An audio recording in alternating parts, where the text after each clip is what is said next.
बीडच्या केज तालुक्यातील मस्ताजोगचे सरपंच संतोष देशमुख यांच्या हत्या प्रकरणातील आरोपी जयराम चाटे हा शुक्रवारी 14 महिन्यांनंतर तुरुंगाच्या बाहेर आला होता.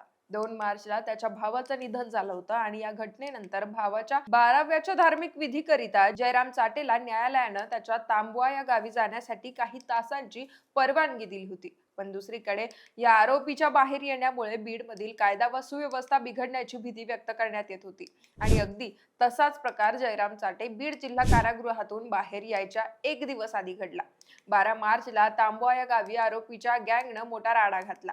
तुमचा बाप जयराम चाटे उद्या येतोय, आमचा किंग पॅटर्न कृष्णा आंधळे 13-13 तुला दाखवतो, असं म्हणत 5 जणांनी कत्ती आणि लोखंडी रॉडनं एका तरुणावर जीवघेणा हल्ला केलाय. या हल्ल्यातील तरुण गंभीररित्या जखमी असून त्याच्यावर केज येथील उपजिल्हा रुग्णालयात उपचार चालू असल्याचं सांगितलं जात आहे. पण 12 मार्चच्या दिवशी तांबवा या गावी नेमकं काय घडलं, हा हल्ला का करण्यात आला, या घटनेच्या FIR मध्ये नेमकं काय म्हटलंय, सविस्तर जाणून घेऊयात या व्हिडिओच्या माध्यमातून. नमस्कार, मी पूजा आणि आपण पाहताय देदनका.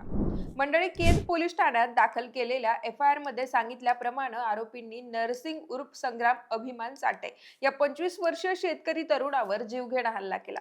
संग्राम चाटे हा 12 मार्चच्या दिवशी दुपारी 1:30 ते 2च्या दरम्यान आदित्य बडे या मित्रासोबत त्याच्या तांबवा गावातील शेतात निघाला होता. हे दोघे जण मोटारसायकलवर गावातील जिल्हा परिषद शाळेजवळून जात होते. यावेळी मित्र आदित्य बडे हा मोटारसायकल चालवत होता. दरम्यान त्यांच्या पाठीमागून एक मोटारसायकलवर दया चाटे आणि शरद चाटे त्या ठिकाणी आले आणि समोरून दुसऱ्या एका मोटारसायकलवर अमोल ठोंबरे, सागर चाटे व गोट्या भालेकर हे तिघे जण आले. त्यांनी संग्राम चाटेची गाडी अडवली. त्यावेळी दया चाटेच्या हातात कत्ती होती, तर शरद चाटेच्या हातात मिरचीची पूड होती व बाकी सर्वांच्या हातात लोखंडी रॉड होते. यावेळी दया चाटे यांनी जुन्या भांडण्याची कुरापत काढून संग्रामला धमकी दिली. दया म्हणाला की संग्राम, तुले माजलास, तुला जिवंत ठेवत नाही, असं म्हणत तो संग्रामला जीवे मारण्याच्या उद्देशानं त्याच्या गळ्यावर कत्तीनं वार करत असताना पाठीमागे सरकून संग्रामनं दयाचा वार चुकवला. नंतर संग्रामने त्याला विचारलं की मी तुमचं काय केलंय, तेव्हा दया म्हणाला की आमचा किंग पॅटर्न कृष्णा आंधळे 13-13 तुला दाखवतो, तुला आज जिवंत ठेवत नाही, तुमचा बाप जयराम चाटे उद्या येतोय, असं म्हणत त्यानं आईवरून शिवीगाळ देखील केली. त्यानंतर दयाने त्याच्या हातातील कत्तीनं पुन्हा संग्रामच्या डोक्यावर वार केला, ज्यामुळे त्याच्या डोक्याला गंभीर दुखापत झाली. त्याच वेळी शरद चाटे याने त्याच्या हातातील मिरचीची पूड संग्रामच्या डोळ्यात टाकली आणि बाकीच्यांनी त्याच्या हातातील रॉडनं संग्रामच्या पाठीत, खांद्यावर आणि मानेवर मारहाण केली. त्यामुळे संग्राम लगेचच बेशुद्ध पडला आणि आरोपी घटनास्थळावरून फरार झाले. नंतर तांबवा शिवारातील साने गुरुजी विद्यालयाजवळ संग्रामचा मित्र आदित्य बडेनं त्याला पाणी पाजून थोडं शुद्धीवर आणलं आणि इतर मित्रांना बोलावून त्याच्या मदतीनं संग्रामला उपचारासाठी केज येथील सरकारी दवाखान्यात नेलं. पण डॉक्टरांनी पोलीस केस असल्यामुळे पोलीस स्टेशन केज येथे जाऊन त्यांना पत्र आणायला सांगितलं. त्यानंतर सगळेजण केज पोलीस स्टेशनला गेले. त्या ठिकाणी पोलिसांनी औषधोपचारासाठी पत्र दिल्यावर केज येथील सरकारी दवाखान्यात डॉक्टरांनी जखमी संग्रामवर उपचार केले. दरम्यान संग्राम चाटे याने रात्री उशिरा केज पोलीस ठाण्यात दिलेल्या फिर्यादीनुसार तांबवा गावातील दया विलास चाटे, शरद परमेश्वर चाटे, अमोल अनिल ठोंबरे, सागर रामधन चाटे आणि गोट्या भालेकर या 5 आरोपींवर हत्येचा प्रयत्न केल्याप्रकरणी गुन्हा दाखल करण्यात आलाय. BNS कायद्यातील 10 वेगवेगळे सेक्शन आरोपींवर लावण्यात आलेत. घटनेनंतर फरार झालेल्या 5ही आरोपींचा शोध सध्या पोलिसांकडून चालू असून PI स्वप्नील उनवणे यांच्या मार्गदर्शनाखाली PSI सुकुमार बनसोडे या प्रकरणाचा पुढील तपास करतात. मंडळी, या घटनेतील सगळेच आरोपी संतोष देशमुख प्रकरणातील आरोपी जयराम चाटे व फरार आरोपी कृष्णा आंधळे यांच्या टोळीतील सदस्य असल्याचं बोललं जात आहे.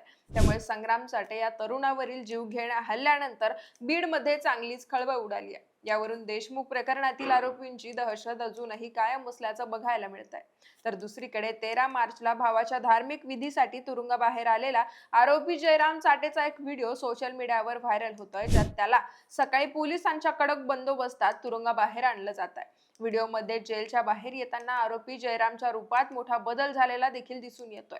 यावेळी त्याने पूर्णपणे क्लीन शेव केली होती. कपाळावर लाल गंध लावलेला होता, तर अंगावरती काळा शर्ट आणि जीन्स पॅन्ट परिधान केली होती. शर्टचं पहिलं बटन देखील त्याने उघडलेलं होतं.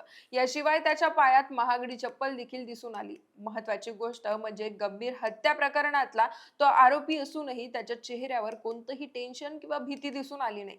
त्याने केलेल्या गुन्ह्याचा त्याला जरासाही पश्चाताप वाटत नसावा, असं चित्र पाहायला मिळालं. हातात रुमाल घेऊन शांतपणे तो पोलिसांच्या ताफ्यात त्याच्या तांबवा गावाकडे जाताना दिसला. तांबवा हे गाव मसाजोग गावाजवळच आहे. त्यामुळे आरोपी जयराम चाटेला त्याच्या गावी नेताना पोलिसांनी सुरक्षेच्या कारणास्तव मसाजोगहून तांब्याला जाणारा मार्ग टाळला.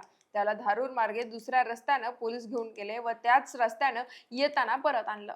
न्यायालयानं त्याला शुक्रवारी सकाळी 9 ते दुपारी 4 वाजेपर्यंतची सवलत दिली होती. पण पोलिसांनी फक्त 2 तासातच त्याला बीडच्या तुरुंगात पुढे आणलं.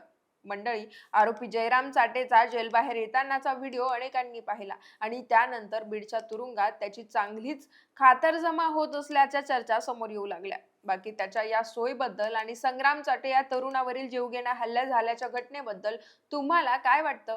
तुमच्या ही प्रतिक्रिया आम्हाला कमेंट्सच्या माध्यमातून कळवा आणि देदानकाला सबस्क्राईब करायला विसरू नका.